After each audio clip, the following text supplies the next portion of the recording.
Kurban olduğum yoldaşım, kurban olduğum yoldaşım, kurtuluşun devrimledir, halin bildiğim yoldaşım.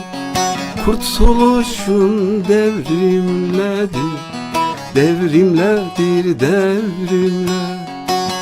Halin bildiğim yoldaşım, halin bildiğim yoldaşım. Kurtuluşun devrimledir, devrimledir, devrimler.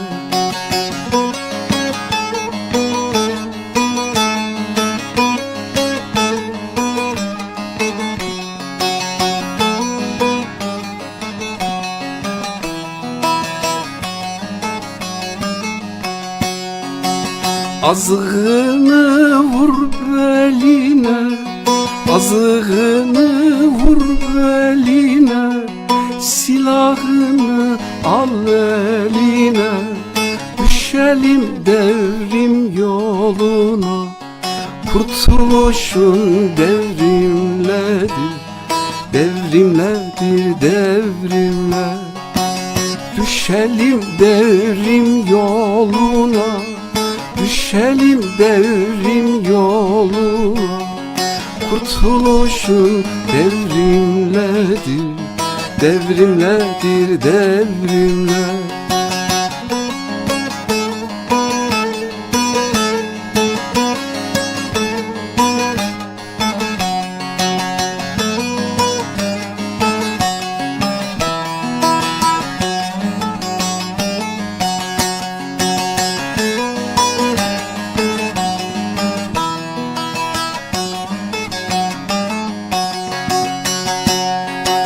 Uyuşukça durma öyle, uyuşukça durma öyle. Bu dava yürümez böyle.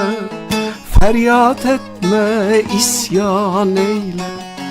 Kurtuluşun devrimledir, devrimledir, devrimler. Feryat etme, isyan eyle. Feryat etme, isyan eyle. Kurtuluşun devrimledir, devrimledir, devrimler.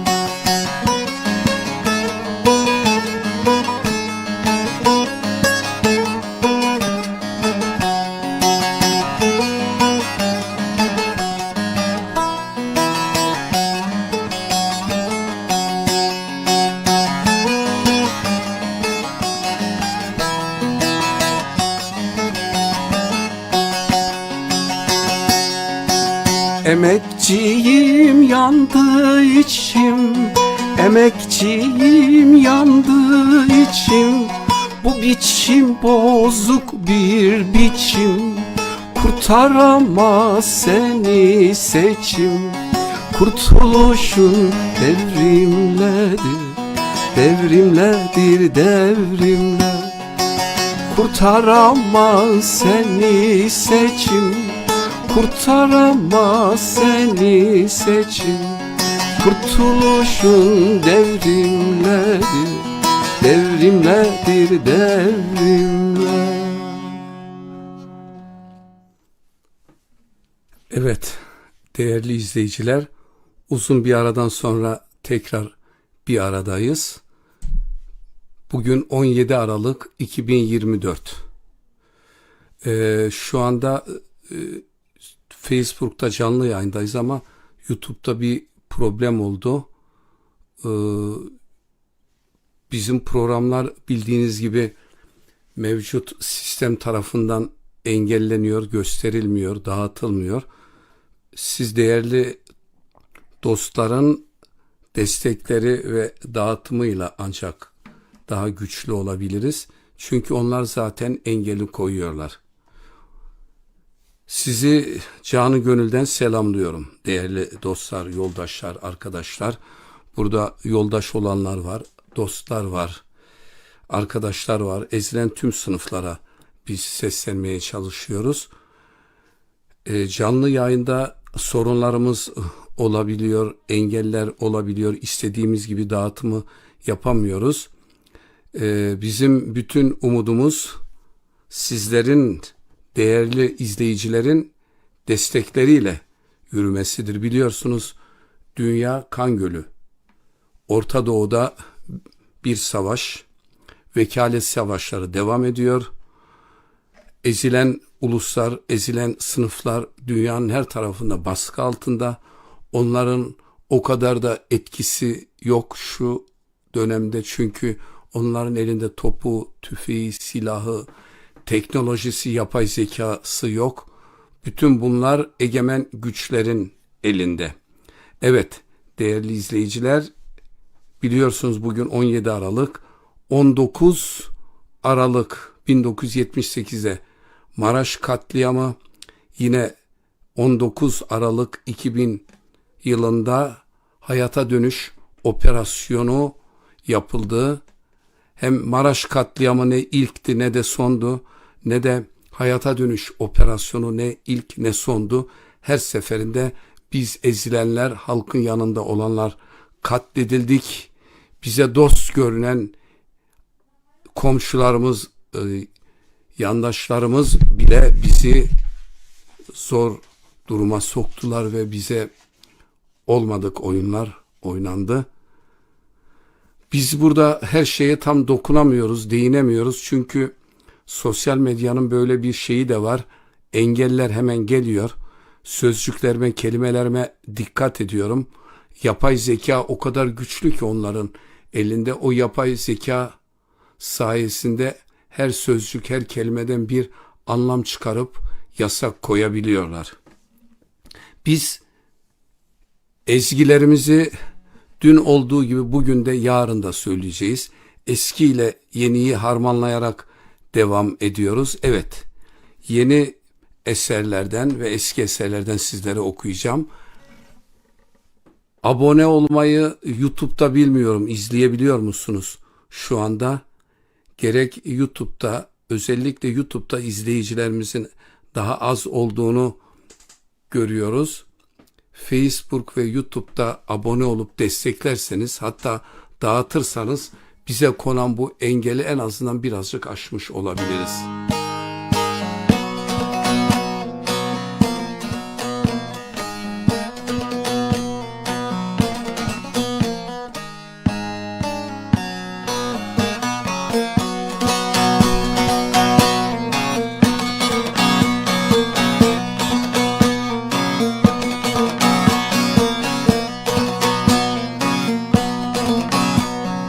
Ayaklanıp yürüyelim, yılgınlık yok, direnelim.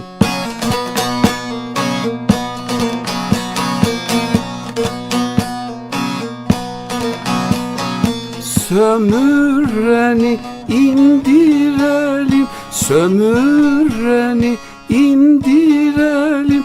Onlar kim ki biz korkalım? Onlar kim ki biz korkalım?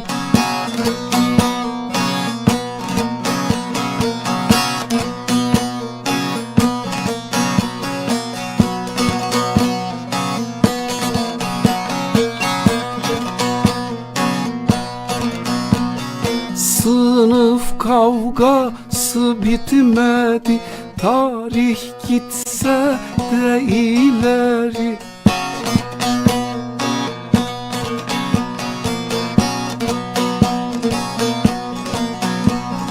Kandırmayın kitleleri, kandırmayın insanları. Sözüm ona çok bilmişler, sözüm ona çok bilmişler.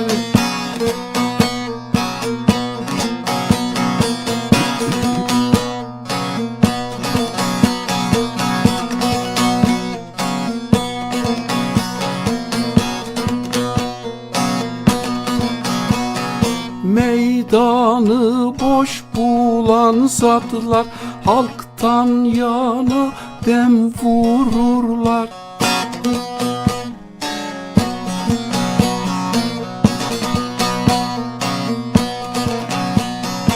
Aydın yazar satılmışlar, kalemini satan beyler, sermayenin uşakları, sermayenin uşakları.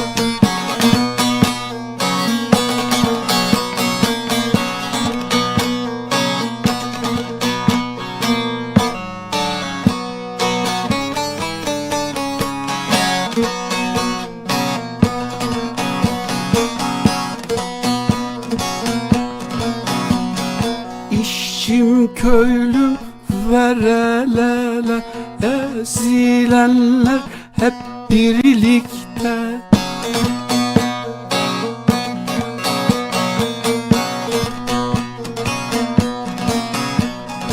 Fırsat verme kanemene, fırsat verme kanemene, üretensin ol yöneten, üretensin ol yöneten, üretensin ol yöneten. Evet, üreten biziz, yaratan biziz ama ezilen, horlanan, aç kalan biziz. Evet, bu eserle birlikte biliyorsunuz bundan 2 gün sonra 19 Aralık 2024, yani tam bundan ne kadar 46 yıl önce Maraş katliamı yapıldı. Yüzlerce insanın katledildiği, 500'ün üzerinde evin yakıldığı, 200-300 civarında iş yerinin yakılıp yıkıldığı, yerle bir edildiği bir yer Kahramanmaraş. Kahramanmaraş ne ilk ne de sondu. Ondan sonra nice katliamlar oldu. Evet, bu eseri de gönderiyorum Maraş'a.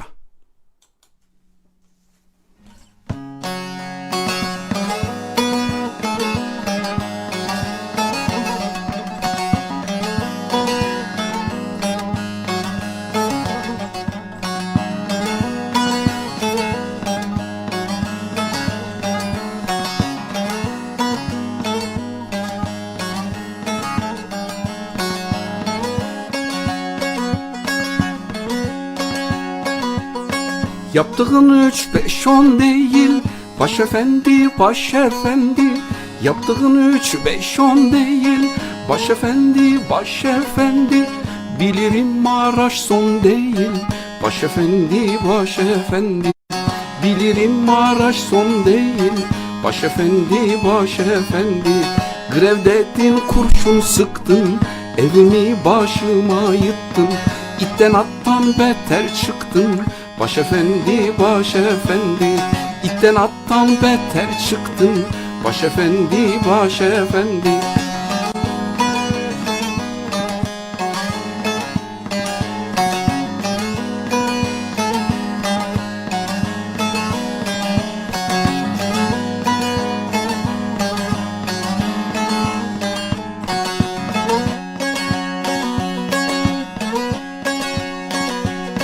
Akbaba güvercin olmaz, evcilleşmez, iflah olmaz.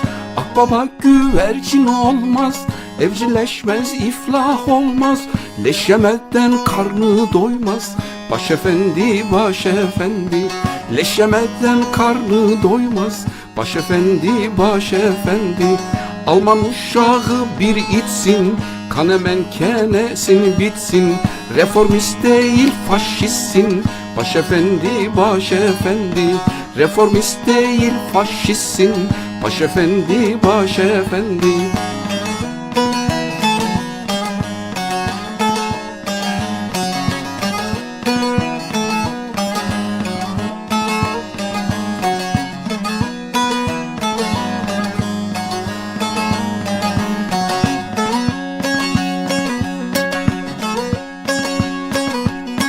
Garip Şahin dizi dizi, dertlerimiz yaktı bizi.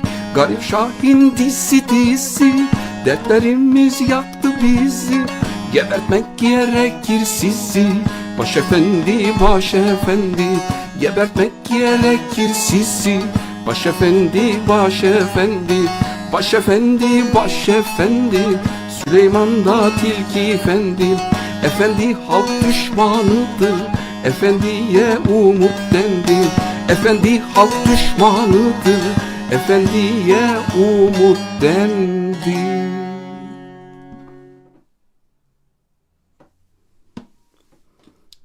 Evet, Maraş ne ilk ne sondu biliyoruz ve katliamlar dünden bugüne devam ediyor.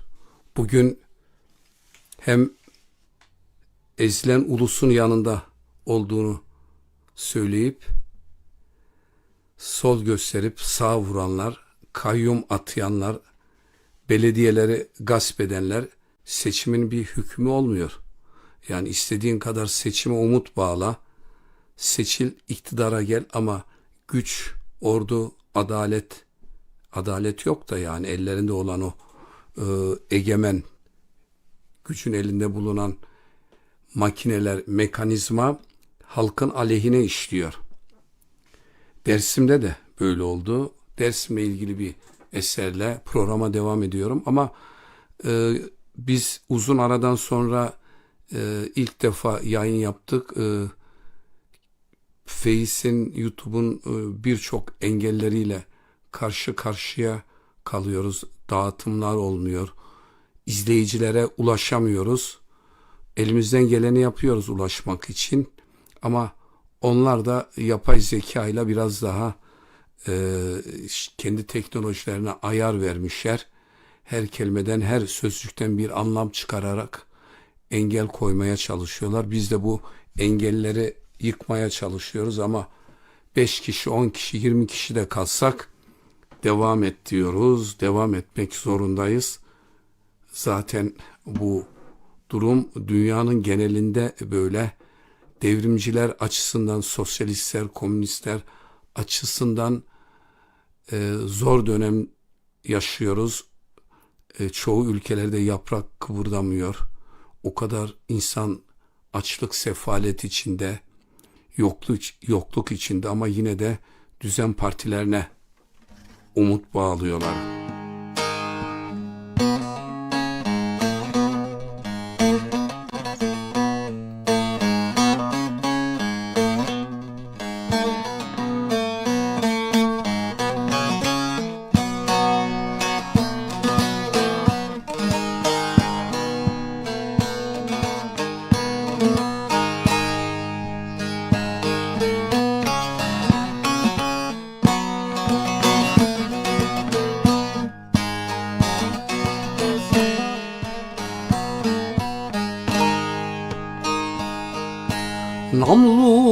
Namluların gölgesinde susar Dersim derin derin. Namluların gölgesinde susar Dersim derin derin. Ateşleri içinde Dersim yanar içim derin derin. Ateşleri içinde Dersim yanar içim derin derin.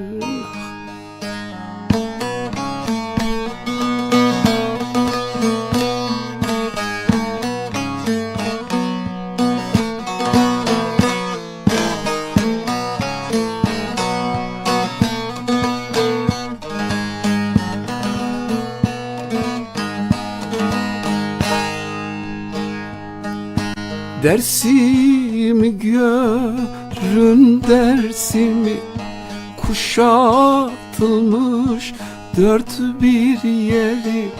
Dersimi görün Dersimi, kuşatılmış dört bir yeri. Arar oldum kivrem sizi, dağlar susar derin derin. Arar oldum yiğitleri, dağlar susar derin derin.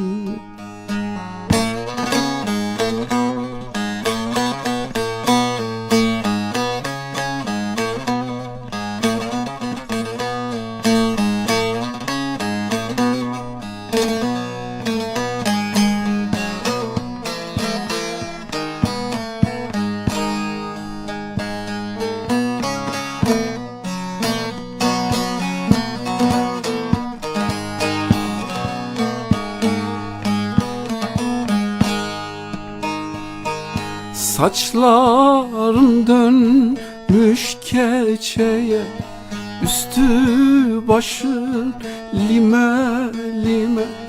Saçların dönmüş keçeye, üstün başın lime lime. Bakışları kaldı bende, kanar yaram derin derin. Bakışları kaldı bende, kanar yaram derin derin. Bakışları bende kaldı, kanar yaram derin derin. Evet, nereden nereye? Canlı yayın da her türlü şeyler olabiliyor. Eksiklik olabiliyor. Yayını tam zamanda başlatamayabiliyoruz. Ya da istediğimiz yerlere ulaştıramıyoruz. Ama yine bir çabanın içindeyiz. Umut ederim memnun kalıyorsunuz. Sizlerin mesajlarını göremiyorum, okuyamıyorum ama sonradan okuduktan sonra cevap vermeye çalışacağım. Bildiğiniz gibi yeni kuşaklar ve eskiler de egoizmin bataklığına doğru gidiyor. Herkes kendi gemisini kurtarmaya çalışıyor. Kendini kurtarmış her birey zafer kazandığını zannediyor. Oysa dünyanın gidişatı tam da öyle değil.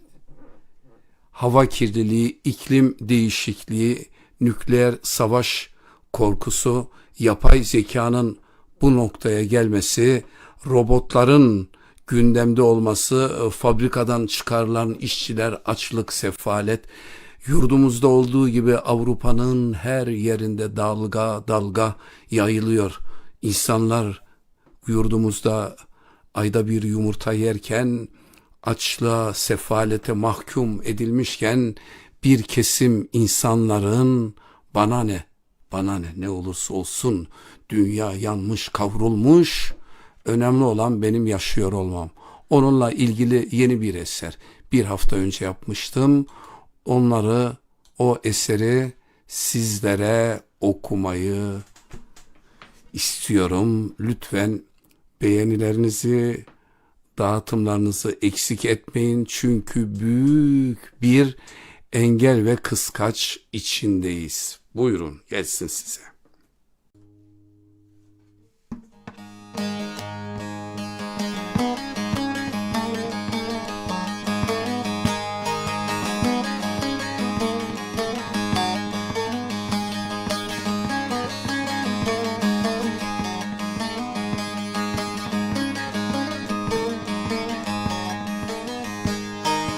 Bana dokunmayan 1000 yıl yaşasın, İsterse dünyayı yaksın kavursun. Bana dokunmayan 1000 yıl yaşasın, İsterse dünyayı yaksın kavursun. Milyarlarca insan aç sefil kalsın, milyarlarca insan aç sefil kalsın diye geldik biz ne hallere, diye geldik bak ne hallere.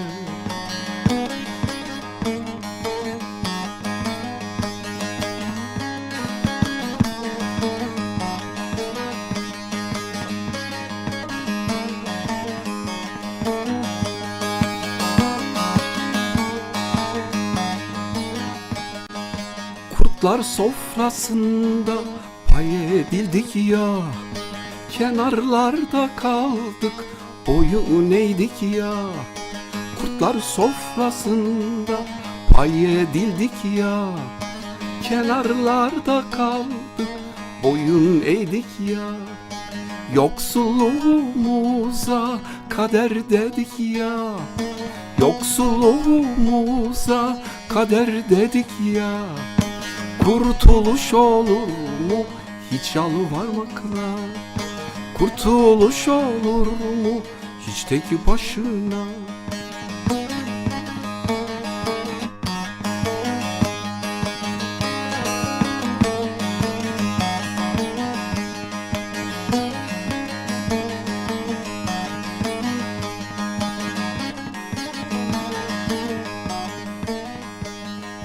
Egemen olanlar ahkam keserler, vatan milletin nutku atıp dururlar. Egemen olanlar ahkam keserler, vatan milletin nutku atıp dururlar. Millet aç yatarken yalancı beyler, millet aç yatarken talancı beyler, deveyi hamuduyla götürür bunlar, deveyi hamuduyla götürür bunlar.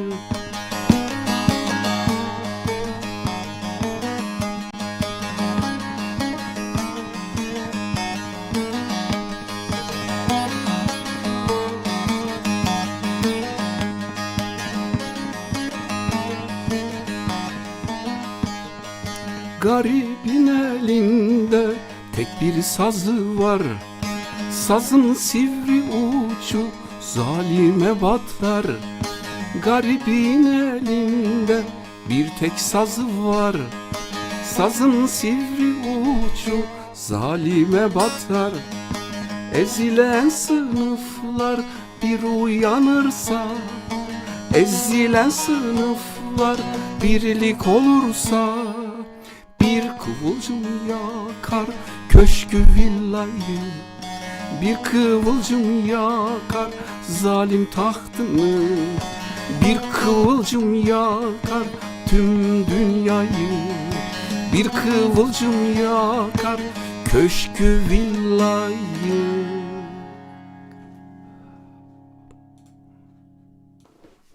Güzel bir eserde aslında dünyadaki bu gelişmelere sessiz kalanlar için yazıldı bu eser. Yoksulluğun dorukta olduğu ve burjuva gazetelerinde bile kendilerinin mecburen vermek ve manşete çıkarmak zorunda kaldığı bazı şeyler var.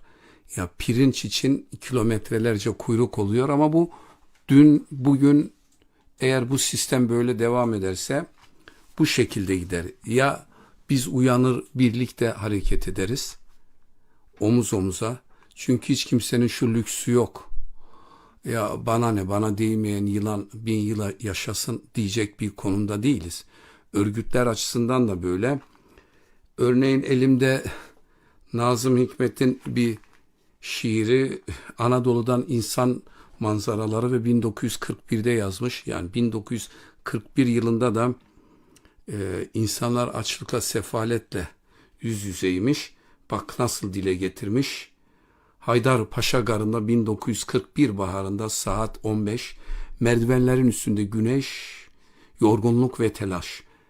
Bir adam merdivenlerde duruyor bir şeyler düşünerek.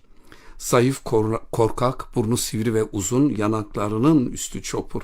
Merdivenlerdeki adam Galip Usta tuhaf şeyler düşünmekle meşhurdur. Kağıt helvası yesem diye düşündü 5 yaşındayken.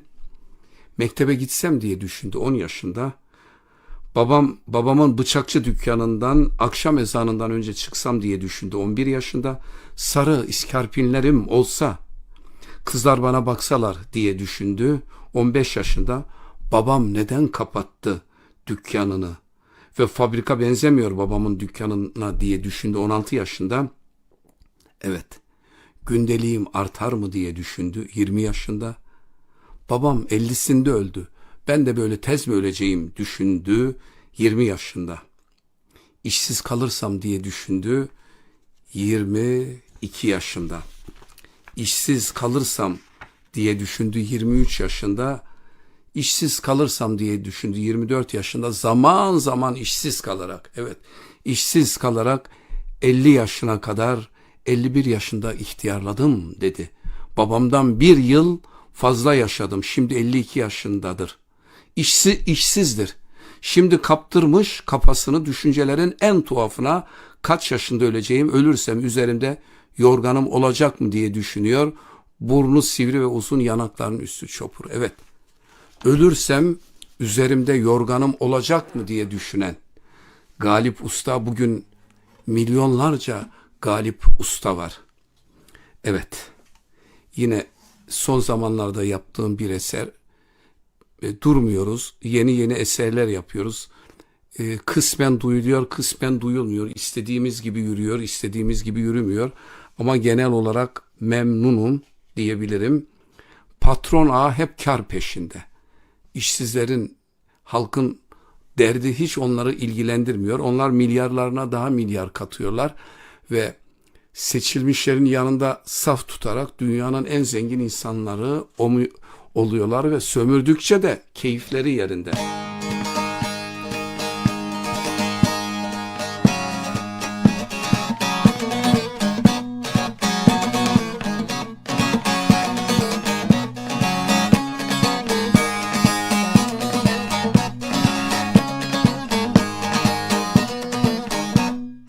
Patron ağa hep kar peşinde, daha fazla mal mülk derdinde.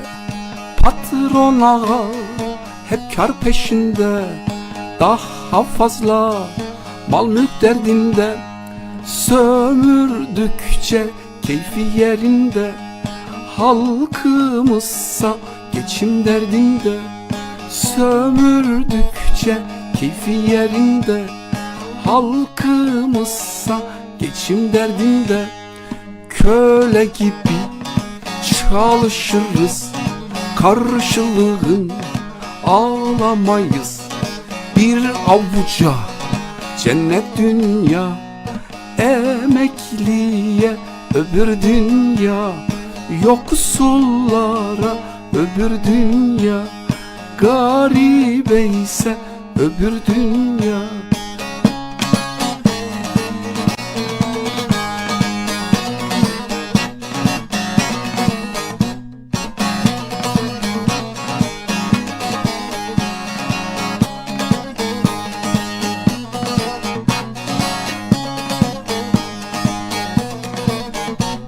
Sabah 5'te gideriz işe, haşat olup döneriz eve. Sabah 5'te gideriz işe, haşat olup döneriz eve. Kazancımız 3 güne, bir de kemer sık derler bize. Kazancımız yetmez 3 güne, bir de kemer sık derler bize. Köle gibi çalışırız, karşılığın ağlamayız. Bir avuca cennet dünya, emekliye öbür dünya. Yoksullara öbür dünya, garibe ise öbür dünya.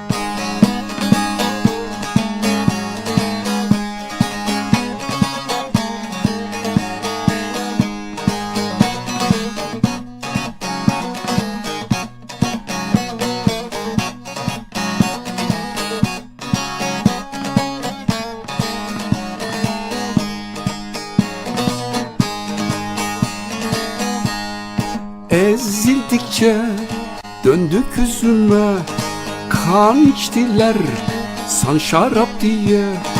Ezildikçe döndük üzüme, kan içerler san şarap diye. Sen susarsın hala niye, bıçak artık değdi kemiğe. Sen susarsın hala niye? Bıçak artık değdi kemiğe. Köle gibi çalışırız, karşılığın alamayız. Bir avuca cennet dünya, emekliye öbür dünya, yoksullara öbür dünya, garibe ise öbür dünya, emekliye öbür dünya. Evet, onlar bu dünyada istedikleri gibi yaşıyorlar. Köşkler, villalar, paralar, milyarlar, yatlar onların. Ama biz garibanlara, yoksullara, emeklilere ise bekle bekle öbür dünyada cennet en güzeli yaşayacaksınız diyorlar. Biz de soruyoruz, öbür dünya varsa ve bu kadar güzelse, yaşanacak bir yerse ilk önce siz orada yaşayın, biz burada yaşayalım diyoruz. Evet, bana dokunmayan yılan 1000 yıl yaşasın diyoruz ama dayanışmacı oluyor muyuz? Dayanışmacı olanlar var. Gerçekten halkın dertlerini dinleyen, onlara göre hareket eden, onlarla birlikte yaşayan ve yol yordam göstermeye çalışanlar var ama onların sesi kesiliyor. Onlar kitlelere istedikleri gibi ulaşamıyorlar çünkü büyük büyük engeller var. Sıradaki eserle evet devam edelim. Ne yapalım? İsterseniz bir tane Zazaca eser okuyalım. Ben yorumlarınızı göremiyorum, izlenmeyi göremiyorum. İstediğimiz gibi gidiyor mu gitmiyor mu bilmiyorum ama önemli değil. Siz orada bir kişi de olsanız o bizim için çok değerli.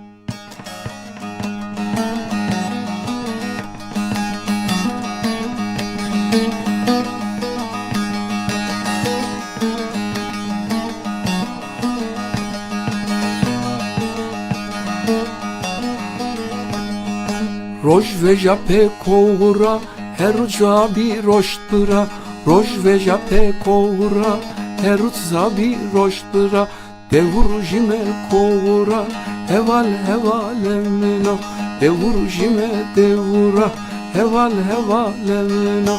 Heval hevalemino, İsmail zalemino.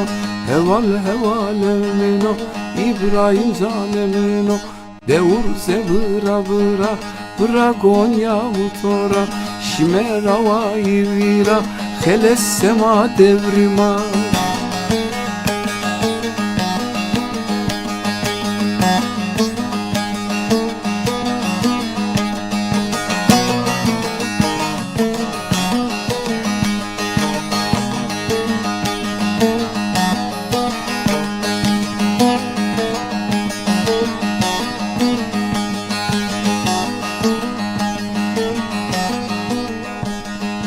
Yemayna devu hegay, kelpe kutu kuagay. Yemayna devu hegay, kelpe kutu kuagay. Kelpurame terseday, heval hevalemino. Kelpurame terseday, heval hevalemino. Heval hevalemino, Ali Heyder zalemino. Heval hevalemino, İbrahim zalemino. Devur zebra bıra, bıra Gonya utora. Heles sema devrima, şimera vaivira.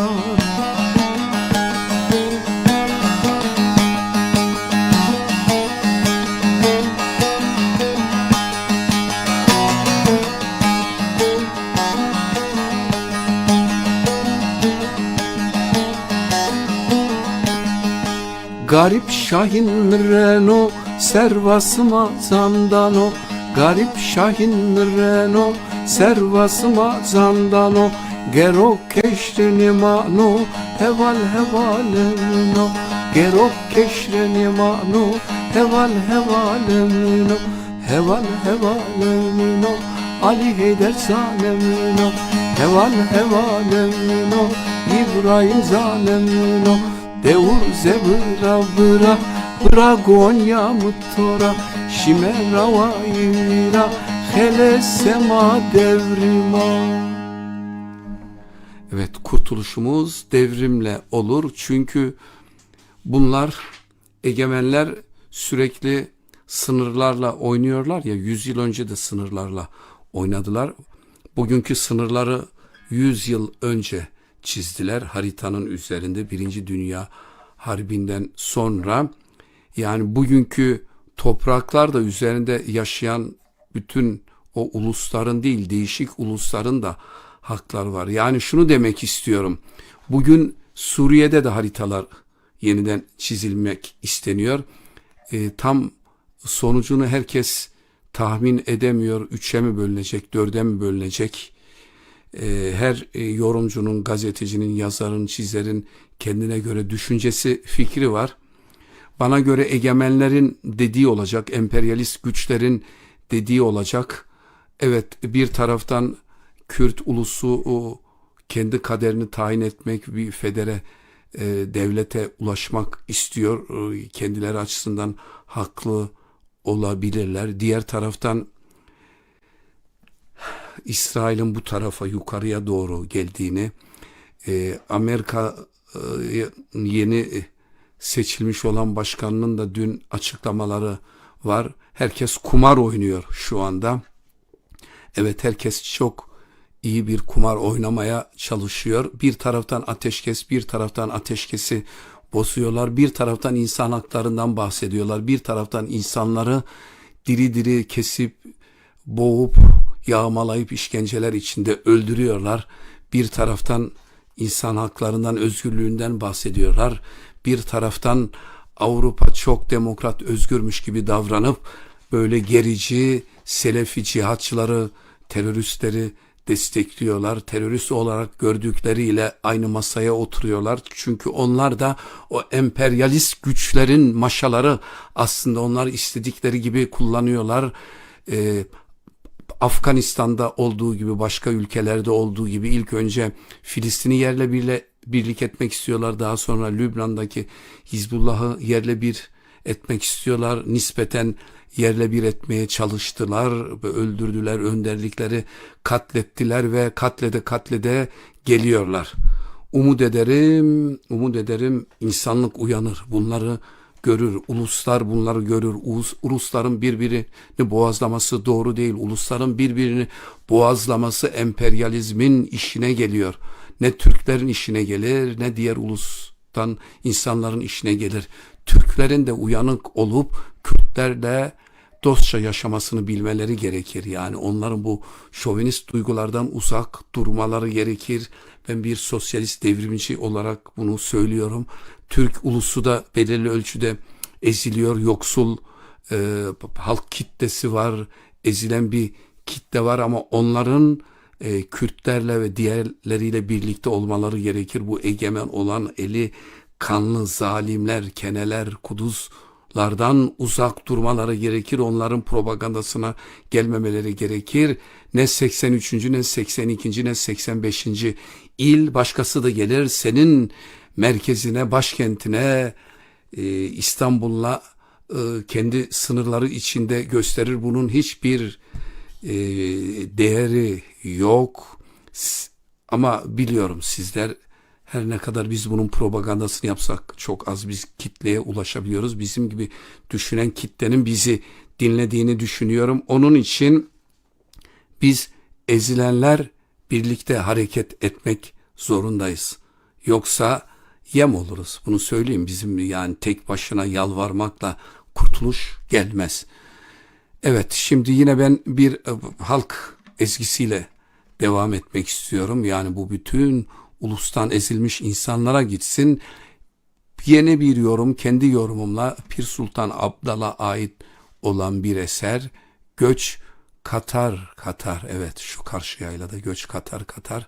Güzel bir eser. Sizler için yorumladım. Sıkılmayasınız diye. Buyurun birlikte dinleyelim.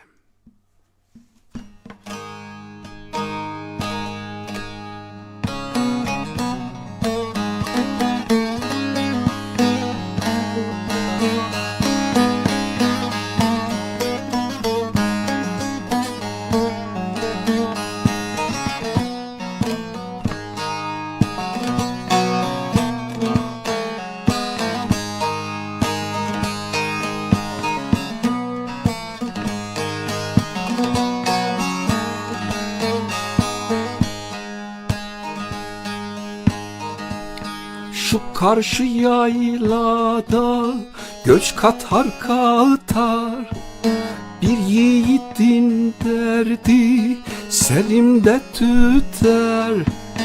Bu ayrılık bize ölüm getirir. Geçti dost kervanı, eyleme beni, eyleme beni. Bu ayrılık bize ölüm getirir. Geçti dost kervanı, eyleme beni, eyleme beni.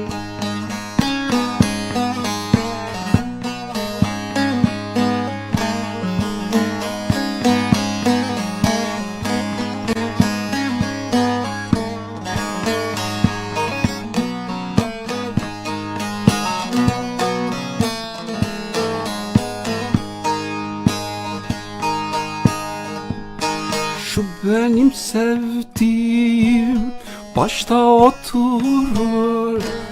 Bir güzelin derdi beni bitirir.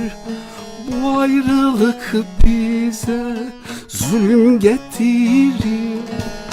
Geçti dost kervanı, eyleme beni, eyleme beni. Bu ayrılık bize zulüm getirir. Geçti dost kervanı, eyleme beni, eyleme beni.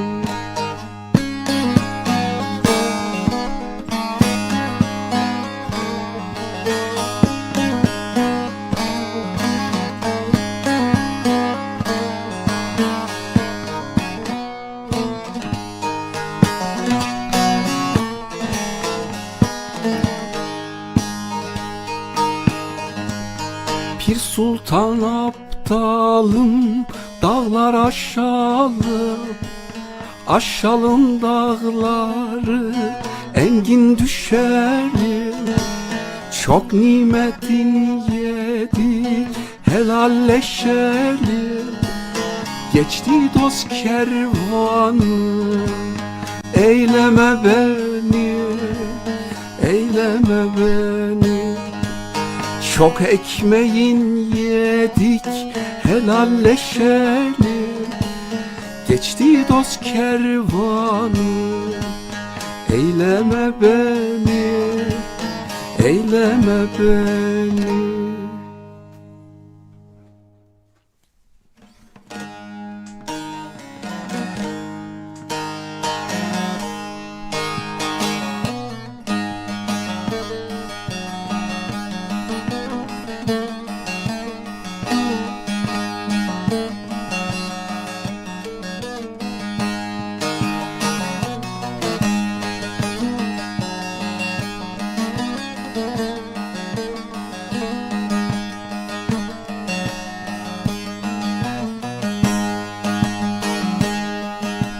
Gözlerim yollara takıldı kaldı. Geri gelir diye umudum vardı. Gözlerim yollara takıldı kaldı. Geri gelir diye umudum vardı. Aylar yıllar geçti, haber gelmedi. Gidenler bir daha geri gelmedi. Aylar yıllar geçti, haber gelmedi. Gidenler bir daha geri dönmedi.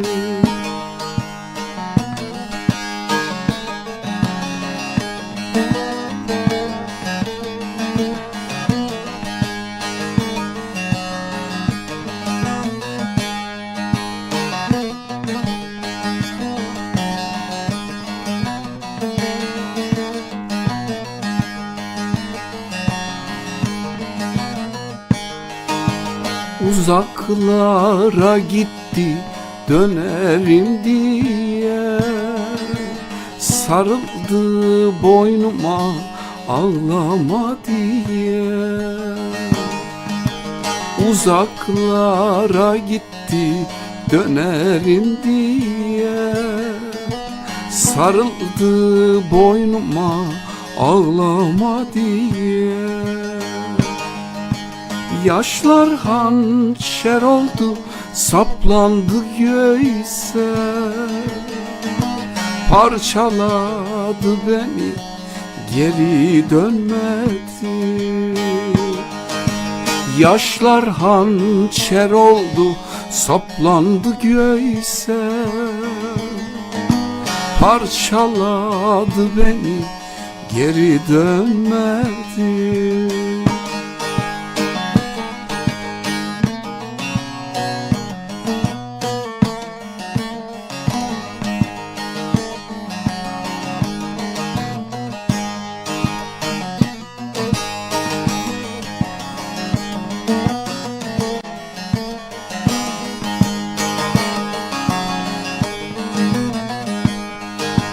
Hasretim içimde yanar dağ gibi, dünyalar versem gelmez ki geri.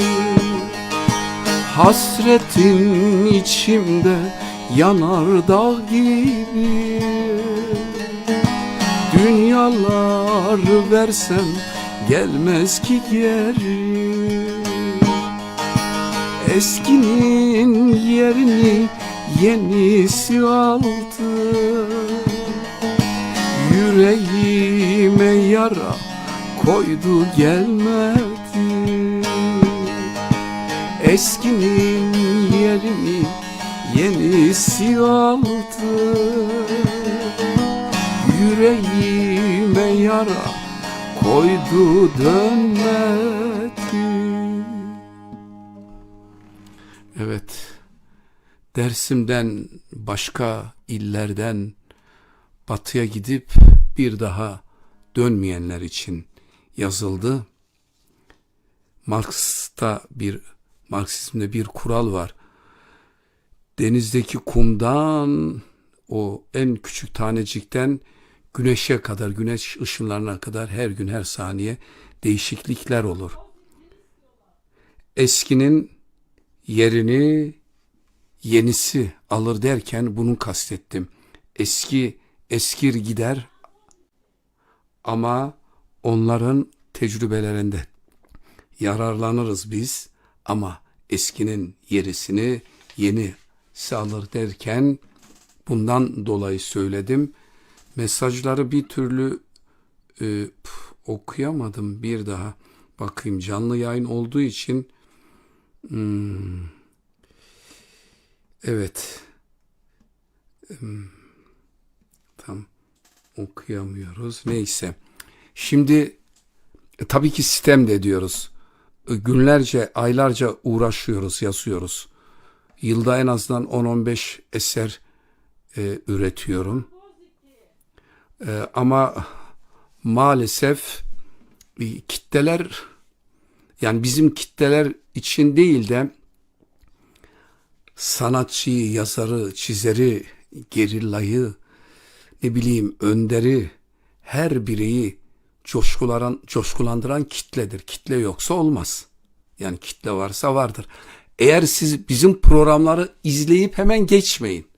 Siz hemen izleyip geçtiğiniz zaman nasıl gittiğini, yapay zekanın ve algoritmanın nasıl işlediğini çok iyi bilenlerden biriyim ben. Onu söyleyeyim. Dayanışma içinde oluyorsunuz. Çok çok teşekkür ediyorum. Ama çok kısa süre kalıp çıkıyorsunuz. Bilmiyorum niye. Arkamdan sesler geliyor. Bazı istekler var. Ama ben bir dahaki programıma bırakmak üzere istenilen eserler varsa ben Garip Şahin'in Ateş Olup Düştün Şu Yüreğime klasik bir eserle programı burada sonlandırmak istiyorum. Evet dostlar, yoldaşlar, arkadaşlar, her nerede olursanız olun. İster yurt dışında, ister Avrupa'da, Amerika'da, Afrika'da, Asya'da, Uzak Doğu'da, Orta Doğu'da, Türkiye'de, Kürdistan'da nerede olursanız olun. Ama yandaşlarınızı, yoldaşlarınızı, arkadaşlarınızı yalnız bırakmayın. Yalnız kendinizi düşürmeyin. Hep birlikte bir elin sesi olmaz. Bir el bak sessiz ama iki elin sesi var. Siz dinleyenlere alkış ve ateş olup düştün yüreğime.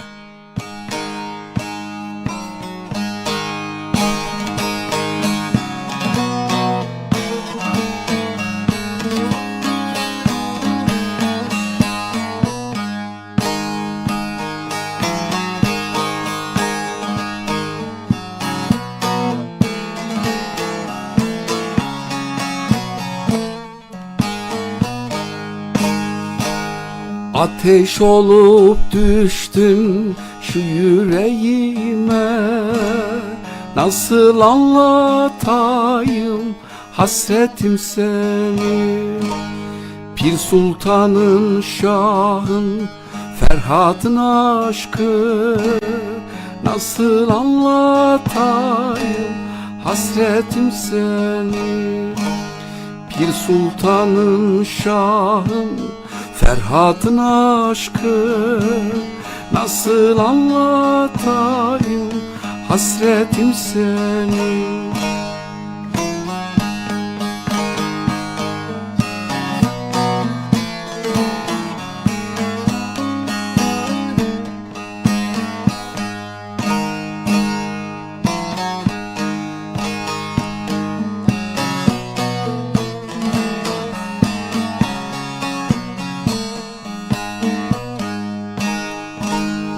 Güneş mi diyeyim, göç mü diyeyim, isyan mı diyeyim, güç mü diyeyim. Yeni bir diyara göç mü diyeyim, nasıl anlatayım hasretim seni.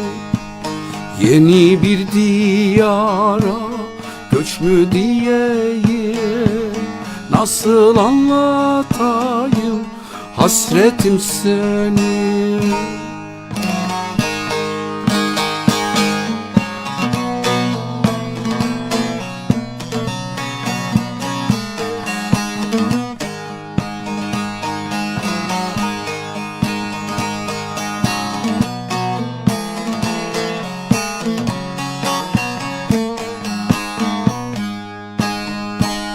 Bazen kızıl kanlı savaş olursun, bazen zeytin dalı barış olursun.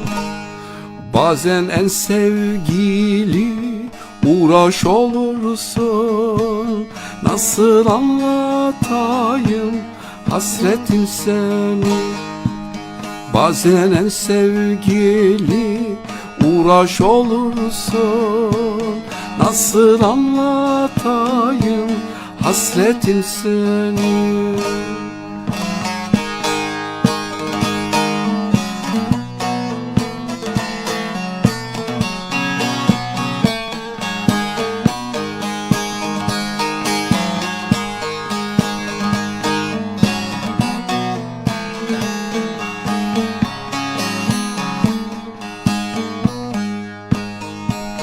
Garip şahin seslerim gelirler, gelirlerse dama kulak verirler. Öldürürler yoluna ölürler, nasıl anlatayım hasretim seni. Öldürürler yoluna ölürler, nasıl anlatayım hasretim seni.